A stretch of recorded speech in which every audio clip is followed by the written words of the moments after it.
لله الحمد لله وحده والصلاة والسلام على من لا نبي بعده وعلى آله وأصحابه ومن تبع هديه إلى يوم الدين أما بعد. قال الله تبارك وتعالى في القرآن الكريم: أعوذ بالله من الشيطان الرجيم، بسم الله الرحمن الرحيم. يا أيها الرسل كلوا من الطيبات واعملوا صالحا إني بما تعملون عليم. وقال تعالى في مقام آخر: وما آتاكم الرسول فخذوه وما نهاكم عنه فانتهوا. وقال النبي صلى الله عليه وسلم: ما أكل أحد طعاما قط خيرا من أن يأكل من عمل يده. وإن النبي الله داود عليه الصلاة والسلام كان يأكل من عمل يده. وقال النبي صلى الله عليه وسلم: إذا كل أمتي يدخلون الجنة إلا من أبى. قالوا يا رسول الله ومن أبى؟ من أتاني دخل الجنة ومن عصاني فقد أبى، أو كما قال عليه الصلاة والسلام. معزز سامعین کرام، میرے دینی بھائیوں اور عزیز ساتھیوں، میں نے آپ حضرات کے سامنے قرآن کریم کی چند آیات اور نبی علیہ الصلوۃ والسلام کے ارشادات میں سے چند حدیثیں پڑھی. میں نے آپ حضرات کے سامنے جو حدیثیں پڑھی ان میں سے ایک حدیث حضرت ابو سعید خدری رضی اللہ تعالیٰ عنہ روایت کرتے ہیں کہ نبی کریم صلی اللہ علیہ وسلم نے فرمایا کہ جس شخص کے اندر یہ تین باتیں ہوں گی وہ انسان جنت کے اندر داخل ہوگا. اللہ کے رسول صلی اللہ علیہ وسلم نے جو سب سے پہلی بات ارشاد فرمائی کہ من اکل طیبا، کہ جو حلال رزق کھائے، اور نمبر 2 وعمل فی سنتی، اور جو میری سنتوں پر عمل کرے، اور نمبر 3 وامن الناس بوائقہ دخل الجنہ، اور اس کے شر سے اس کے تکلیف سے دوسرے لوگ محفوظ ہو کہ دخل الجنہ، وہ انسان جنت کے اندر داخل ہو جائے گا.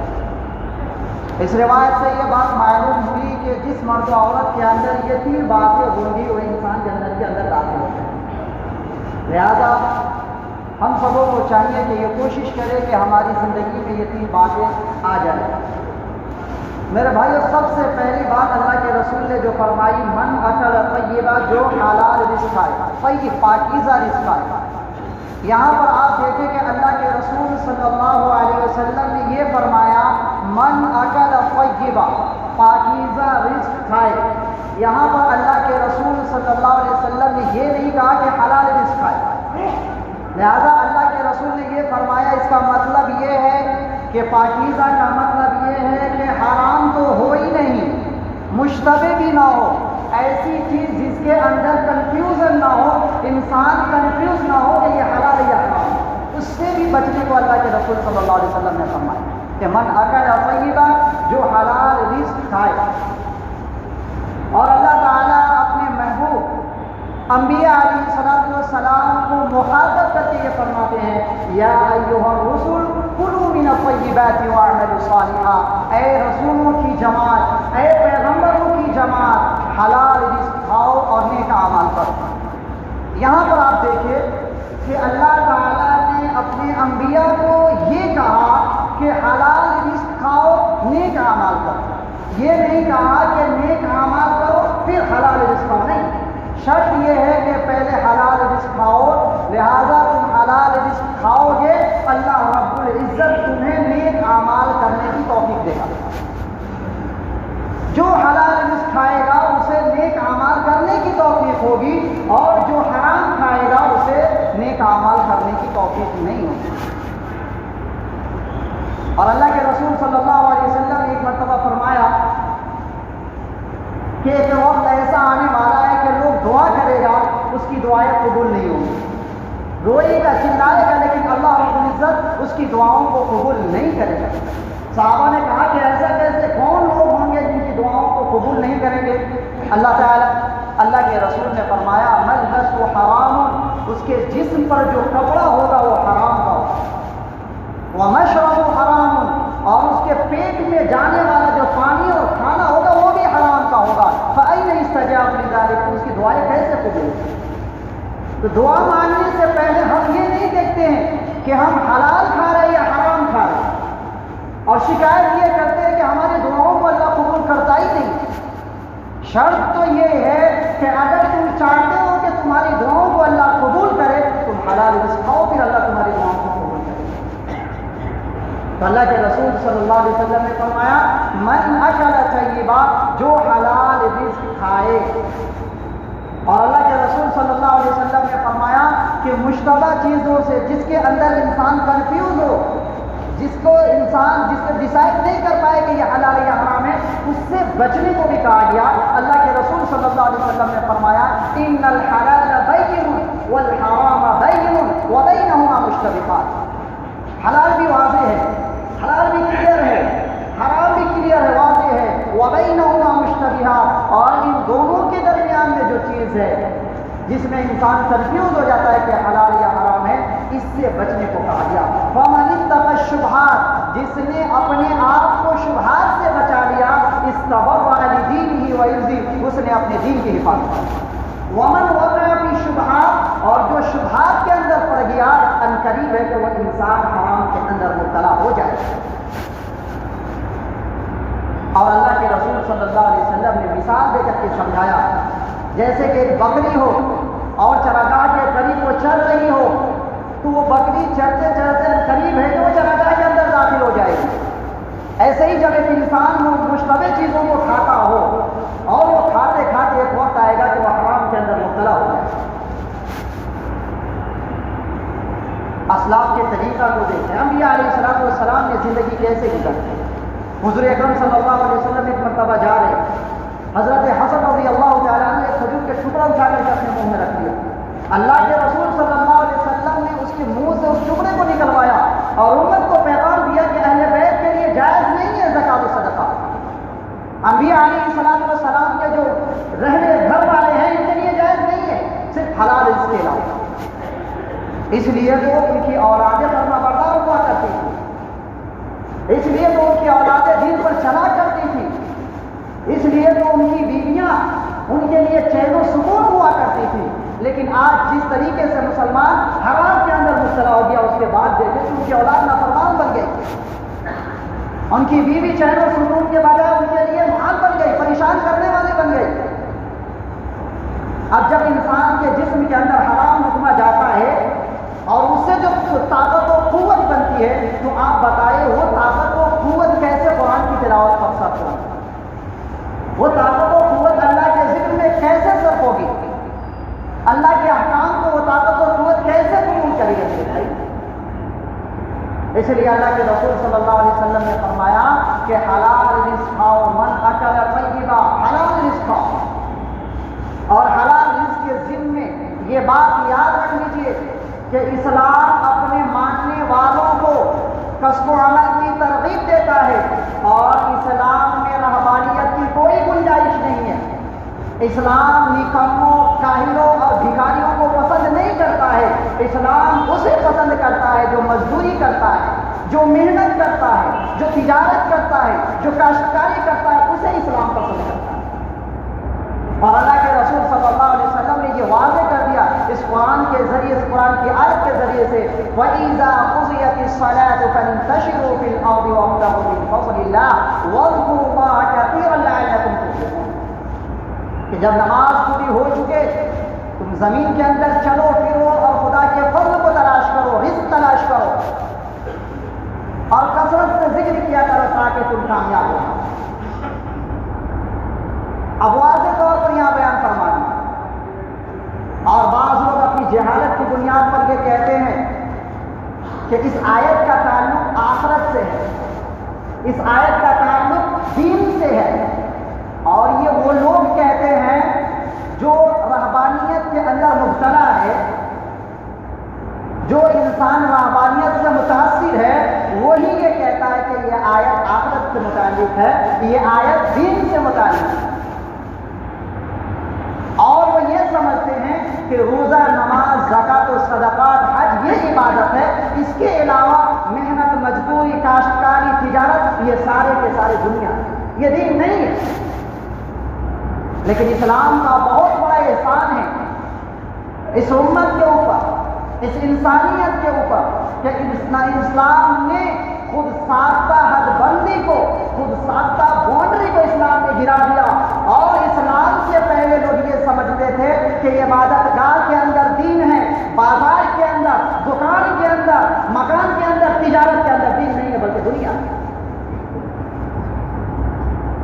اور وہ یہ سمجھتے ہیں کہ جو کوئی دکان چلاتا ہے وہ دنیا دار ہے، کوئی تجارت کرتا ہے وہ دنیا دار ہے، کوئی اپنے بیوی بچوں کے حقوق کو ادا کرتا ہے وہ دنیا دار ہے، اور دیندار وہی ہے جو مسجد میں آ کر کے نماز پڑھتا ہے، دیندار وہ ہے جو صدقات و خیرات کرتا ہے، دیندار وہ ہے جو حج کرتا ہے، اور بچے جتنے تجارت کرنے والے ہیں، محنت مزدوری کرنے والے ہیں، یہ سارے کے سارے دیندار نہیں ہیں، دنیا دار ہیں۔ یہ حالت میں آ کر کے بول دیتے کہ اگر کوئی حافظ ہے، کوئی قاری ہے، کوئی عالم ہے، اگر وہ دین کی خدمت کرنا چاہتا ہے، اس کے ساتھ میں کوئی کام کرنا چاہتا ہے، تو اپنی جہالت کی بنیاد پہ کیا کرتا ہے کہ ان کے لیے یہ کام نہیں۔ ایک عالم کے لیے تجارت نہیں، ایک حافظ کے لیے تجارت نہیں ہے، ایک قاری کے لیے تجارت نہیں ہے۔ تجارت تو ان لوگوں کے لیے جو جائز ہے، تجارت تو ان لوگوں کے لیے جو دنیا دار ہے، دیندار کے لیے تجارت نہیں ہے۔ نہیں میرے بھائی، اللہ کے رسول صلی اللہ علیہ وسلم نے تجارت کرنے والوں کی فضیلت بیان کی ہے۔ التاجر الامین الصدوق مع النبیین والصدیقین والشہداء والصالحین، کہ ایماندار تاجر، سچا تاجر اگر ایمانداری کے ساتھ تجارت کرتا ہے، کاروبار کرتا ہے، دکان چلاتا ہے، تو نبیین، صدیقین، شہداء کے ساتھ۔ اب اس سے بڑی فضیلت کیا ہے؟ اور اللہ کے رسول صلی اللہ علیہ وسلم نے فرمایا، حضرت مقداد بن مالک رضی اللہ تعالیٰ عنہ روایت کرتے ہیں کہ اللہ کے رسول صلی اللہ علیہ وسلم نے فرمایا کہ سب سے بہترین کھانا وہ ہے جو انسان اپنے ہاتھ سے کما کر کے کھائے۔ اور اللہ کے نبی حضرت داؤد علیہ السلام خود اپنے ہاتھ سے کام کر کے کھایا کرتے ہیں۔ تو اللہ کے رسول صلی اللہ علیہ وسلم محنت مزدوری کو پسند کرتے ہیں، کاہلی، سستی، نکمی کو نہیں پسند کرتے، بھکاری کو پسند نہیں کرتے۔ محنت کیجیے، مزدوری کیجیے، تجارت کیجیے، لیکن اصول یہ ہے کہ اسلامی اصول کو سامنے رکھ کر کے تجارت کیجیے، اسلامی اصول کو سامنے رکھ کر کے دکان چلائیے، اسلامی اصول کو سامنے رکھ کر کے مزدوری کیجیے۔ یہ نہیں کہ ہم تجارت کر رہے ہیں تو اسلامی اصول کو چھوڑ دیں، ہم دکان چلا رہے ہیں تو وہاں پر دھڑلے سے جھوٹ بولنے لگے، دھوکہ دھڑی کرنے لگے، دغا بازی کرنے لگے۔ نہیں، آپ دکان کے اندر بیٹھے ہوئے ہیں تو آپ وہاں پر اسلامی اصول کو سامنے رکھ کر کے دکان چلائیے کہ ہم جھوٹ نہ بولیں گے، ہم وعدہ خلافی نہیں کریں گے، ہم دغا بازی نہیں کریں گے، ہم تجارت کے اندر مبتلا ہے، تجارت کر رہے ہیں تو وہاں پر بھی اسلامی اصول کو سامنے رکھ کر کے ہم تجارت کریں کہ سامنے والے یہ محسوس نہ کرے کہ یہ دھوکہ باز ہے۔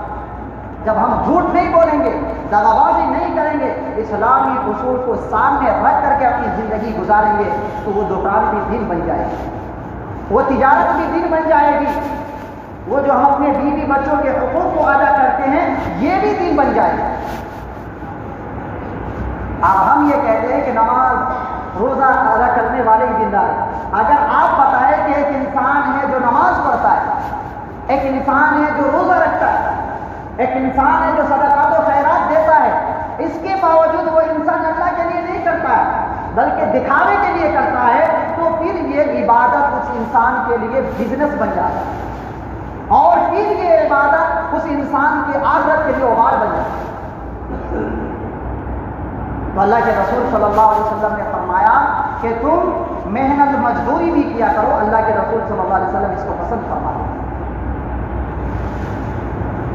ایک انصاری صحابی کے بارے میں ہے کہ اللہ کے رسول صلی اللہ علیہ وسلم نے ان سے مصافحہ کیا،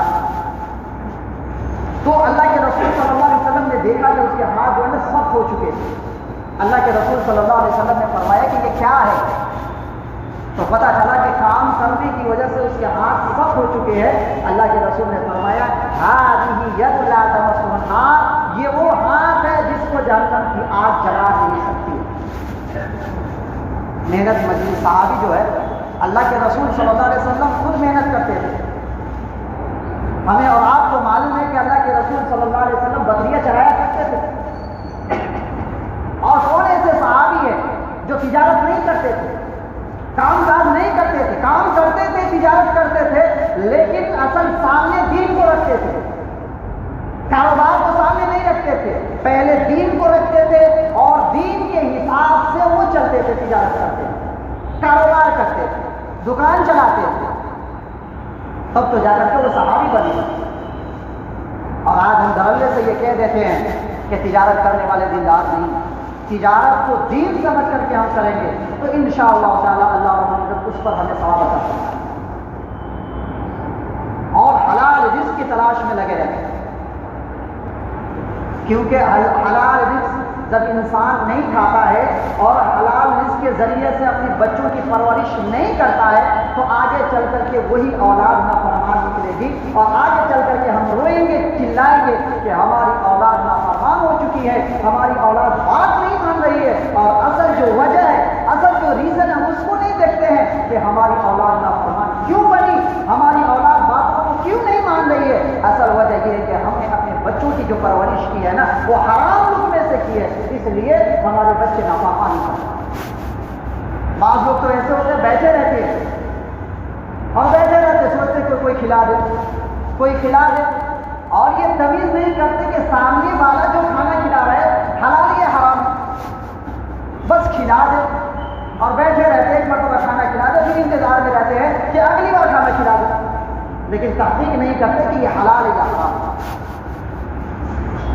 ہم اپنے اسلاف کے طریقے کو دیکھیں کہ صحابہ کرام رضوان اللہ تعالی علیہم اجمعین نے اپنی زندگی کو کس طریقے سے پاکیزہ کر کے دکھایا کہ اپنی زندگی میں اگر حرام کا ایک لقمہ بھی اگر پیٹ کے اندر چلا جاتا ہے تو اسے کوشش کر کے اپنے پیٹ سے باہر نکال دیتے۔ حضرت ابو بکر صدیق رضی اللہ تعالیٰ ان کے بارے میں آتا ہے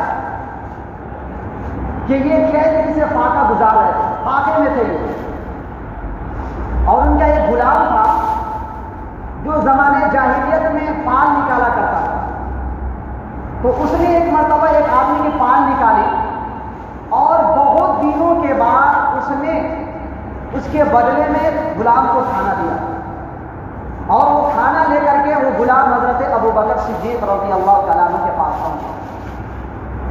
حضرت ابو بکر صدیق رضی اللہ تعالیٰ عنہ کھانے کے ایک لقمہ کو اپنے منہ میں ڈالا ہے، ڈالنے کے بعد حضرت ابو بکر صدیق رضی اللہ تعالیٰ عنہ پوچھتے تھے کہ یہ کیسا کھانا ہے، کہاں سے لائے ہو، کس طریقے سے لائے ہو، پوچھتے تھے۔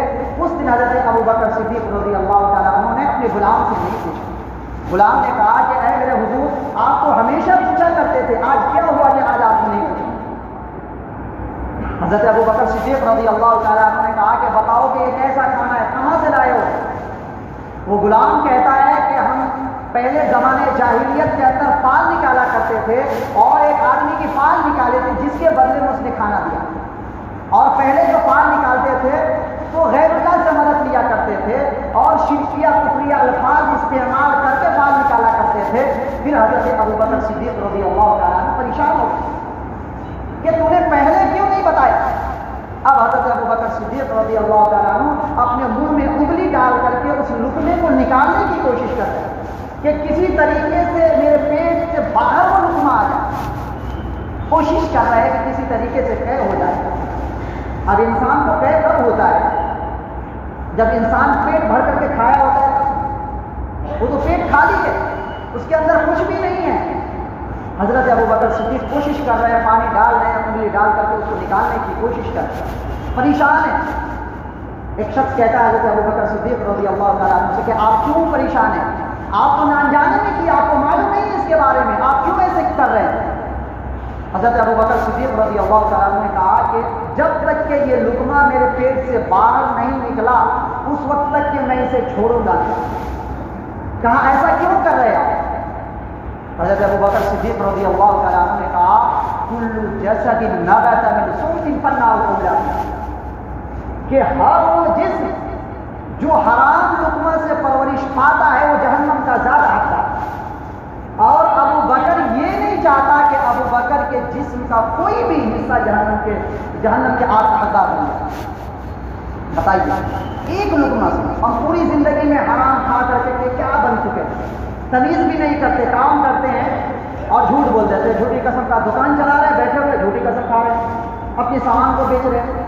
تو ایک انسان محنت کرتا ہے، آپ دیکھیں کہ بھٹی کے اندر ایک انسان کام کرتا ہے، ویلڈنگ کرتا ہے اور پسینے بہاتا ہے، پورے 12-13 گھنٹے وہ محنت کرتا ہے اور 13 گھنٹہ محنت کرنے کے بعد کیا کرتا ہے؟ حلال رزق کماتا ہے، لیکن صرف 15 منٹ وہ غداری کرتا ہے، صرف 15 منٹ وہ خیانت کرتا ہے، تو 15 منٹ کی وجہ سے یہ جو پسینہ بہایا ہے سارے کے سارے رہ جاتے ہیں۔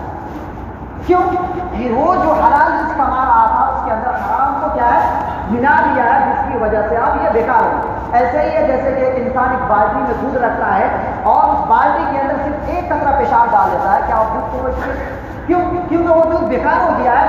ایسے ہی انسان دن بھر محنت کرتا ہے اور صرف 5 منٹ غداری کر لیتا ہے، جھوٹ بول دیتا ہے، خیانت کر لیتا ہے، اس سے اپنے ساری محنت کو برباد کر دیتا ہے۔ اس لیے میرے بھائیوں، اللہ کے رسول صلی اللہ علیہ وسلم نے فرمایا من اکل طیبا، کہ حلال رزق کھاؤ، حرام سے بچو، حرام کے قریب بھی مت جاؤ۔ جب بھی تمہارے سامنے کوئی کھانا آئے تو تم اس کے تحقیق کرو، اس کے بعد کھاؤ۔ آج ہمارا معاملہ تو یہ ہے کہ ہمارے گھر کی جو عورتیں ہیں، ہمارے گھر میں جو بچے ہیں، ہم باہر سے کوئی سامان لے کر کے جاتے ہیں، اس کے سامنے رکھ دیتے ہیں، وہ فوراً کھانے بیٹھ جاتے ہیں۔ بیوی ہے، ہم لے کر کے جاتے ہیں، وہ بناتی ہے، اس کو توفیق نہیں ہوتی ایک مرتبہ یہ نہیں پوچھتی کہ آپ یہ کھانا کہاں سے لائے۔ بچے ایک مرتبہ یہ نہیں پوچھتے کہ ابو یہ چیز آپ کہاں سے لائے گا، یہ حلال ہے یا حرام ہے۔ کیوں؟ وہ اس لیے نہیں پوچھتے ہیں کہ ہم نے اپنے گھر کے ماحول کو اس طریقے سے بنایا ہی نہیں ہے کہ ہم باہر سے کوئی سامان لے کر کے آئے اور وہ سامان جیسے ہی ہم گھر میں رکھے تو ہمارے بچے، ہماری بیوی یہ پوچھنے پر مجبور ہو جائے کہ یہ کھانا کیسا ہے، حلال یا حرام۔ یہ کب ہوگا؟